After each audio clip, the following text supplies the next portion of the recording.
ಭಗವದ್ಗೀತೆಯ 18 ಅಧ್ಯಾಯಗಳಲ್ಲಿ 10ರಿಂದ 18 ಅಧ್ಯಾಯಗಳನ್ನು ಒಂದೊಂದಾಗಿ ಅತ್ಯಂತ ಸರಳ ರೀತಿಯಲ್ಲಿ ತಿಳಿಸಲಾಗಿದೆ. ಅಧ್ಯಾಯ 10 ವಿಭೂತಿ ಯೋಗ. ಕೃಷ್ಣನು ತನ್ನ ದೈವೀ ವೈಭವಗಳನ್ನು ಉದಾಹರಣೆಗಳಿಂದ ತಿಳಿಸುತ್ತಾನೆ. ಸೂರ್ಯರಲ್ಲಿ ಪ್ರಕಾಶ, ನೀರಿನಲ್ಲಿ ರಸ, ಅಗ್ನಿಯಲ್ಲಿ ತೇಜಸ್ಸು ಎಲ್ಲವೂ ಅವನ ವೈಭವ. ಮಹಾನ್ ವ್ಯಕ್ತಿಗಳು, ದೇವತೆಗಳು, ಋಷಿಗಳು, ಶಕ್ತಿಗಳು ಎಲ್ಲವೂ ಕೃಷ್ಣನ ಕಣ.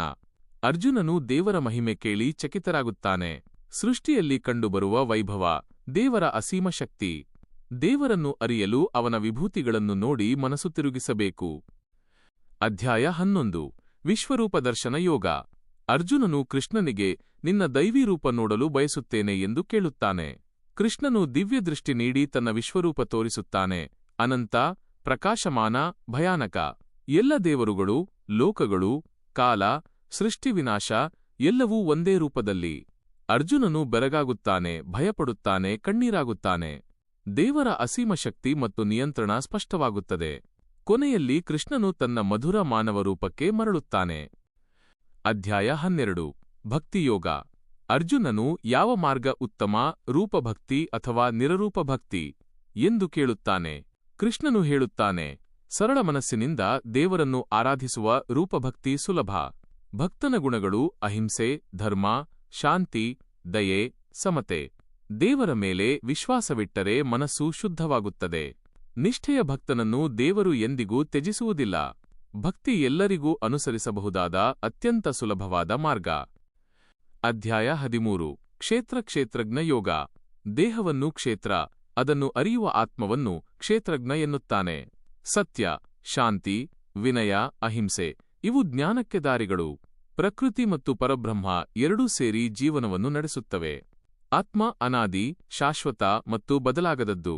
ದೇಹ ಬದಲಾಗುತ್ತದೆ, ಆತ್ಮ ಮಾತ್ರ ಬದಲಾಗುವುದಿಲ್ಲ. ಕ್ಷೇತ್ರಜ್ಞ ಜ್ಞಾನವೇ ತತ್ವಜ್ಞಾನಕ್ಕೆ ಮೂಲ.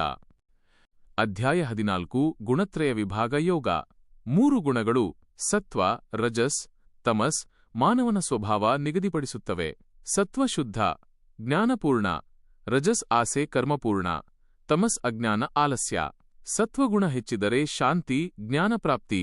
ರಜಸ್ ಬಂಧನಕ್ಕೆ, ತಮಸ್ ಪತನಕ್ಕೆ ಕಾರಣ.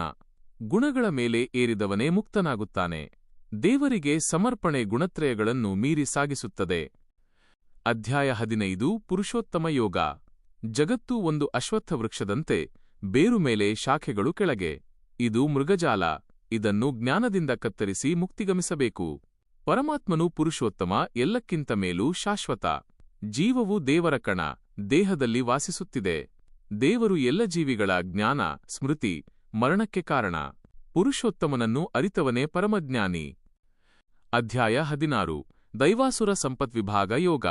ಮನುಷ್ಯರಲ್ಲಿ ದೈವೀ ಗುಣಗಳು ಧೈರ್ಯ, ಶುದ್ಧತೆ, ದಯೆ, ಸರಳತೆ, ಶಾಂತಿ. ಅಸುರ ಗುಣಗಳು ಕೋಪ, ಅಹಂಕಾರ, ಲೋಭ, ಕ್ರೂರತೆ, ಅಜ್ಞಾನ. ದೈವೀ ಗುಣಗಳು ಮುಕ್ತಿಗೆ, ಅಸುರ ಗುಣಗಳು ನಾಶಕ್ಕೆ ಕೊಂಡೊಯ್ಯುತ್ತವೆ. ಧರ್ಮವನ್ನೇ ಆಧಾರ ಮಾಡಿಕೊಂಡವನು ದೇವರ ಕೃಪೆಗೆ ಪಾತ್ರ. ಕ್ರೂರ ಲೋಭಿತ ಜನಕ್ಕೆ ಅಧೋಗತಿ. ಸತ್ಪ್ರವೃತ್ತಿ ಮಾತ್ರ ಶ್ರೇಷ್ಠ ಮಾರ್ಗ. ಅಧ್ಯಾಯ 17 ಶ್ರದ್ಧಾತ್ರಯ ವಿಭಾಗ ಯೋಗ. ಮನುಷ್ಯರ ಶ್ರದ್ಧೆ ಸತ್ವ, ರಜಸ್, ತಮಸ್ ಗುಣಗಳಿಂದ ರೂಪುಗೊಳ್ಳುತ್ತದೆ. ಸತ್ವಶ್ರದ್ಧೆ ಶುದ್ಧ, ದೇವಪ್ರೀತಿ. ರಜಶ್ರದ್ಧೆ ಲಾಭಬಯಕೆ, ತಮಶ್ರದ್ಧೆ ಅಜ್ಞಾನ. ಆಹಾರ, ಯಜ್ಞ, ತಪಸ್ಸು ಗುಣಗಳ ಆಧಾರದಲ್ಲಿ ಬದಲಾಗುತ್ತವೆ. ಶುದ್ಧ, ಸತ್ಯ, ಹಿತಕಾರಕ ವಚನವೇ ಸತ್ವತಪಸ್ಸು. ಓಂ ತತ್ಪಸತ್ ಶುದ್ಧ ಕಾರ್ಯದ ಸಂಕೇತ. ಶ್ರದ್ಧೆ ಜೀವನವನ್ನು ನಿರ್ಮಿಸುತ್ತದೆ. ಅಧ್ಯಾಯ 18 ಮೋಕ್ಷ ಸಂನ್ಯಾಸ ಯೋಗ. ಸಂನ್ಯಾಸ ಮತ್ತು ತ್ಯಾಗ ಎರಡರ ವ್ಯತ್ಯಾಸ ಕೃಷ್ಣನು ವಿವರಿಸುತ್ತಾನೆ. ಕರ್ಮಗಳ ಫಲವನ್ನೇ ಬಿಡುವುದು ತ್ಯಾಗ, ಕರ್ಮವನ್ನೇ ಬಿಡುವುದು ಸನ್ಯಾಸ. ಜ್ಞಾನ, ಭಕ್ತಿ, ನಿಷ್ಕಾಮ ಕರ್ಮ ಮೂವನ್ನೂ ಸೇರಿಸಿದರೆ ಮುಕ್ತಿ. ತನ್ನ ಸ್ವಧರ್ಮ ಪಾಲಿಸಿದರೆ ಪಾಪವಿಲ್ಲ. ಕೃಷ್ಣನಿಗೆ ಸಮರ್ಪಣೆ ಮಾಡಿದರೆ ಎಲ್ಲ ಪಾಪಗಳಿಂದ ವಿಮುಕ್ತಿ. ಗೀತೆಯ ಸಾರ, ಎಲ್ಲ ಕಾರ್ಯಗಳನ್ನು ನನಗೆ ಅರ್ಪಿಸಿ, ನಾನು ನಿನ್ನನ್ನು ರಕ್ಷಿಸುತ್ತೇನೆ.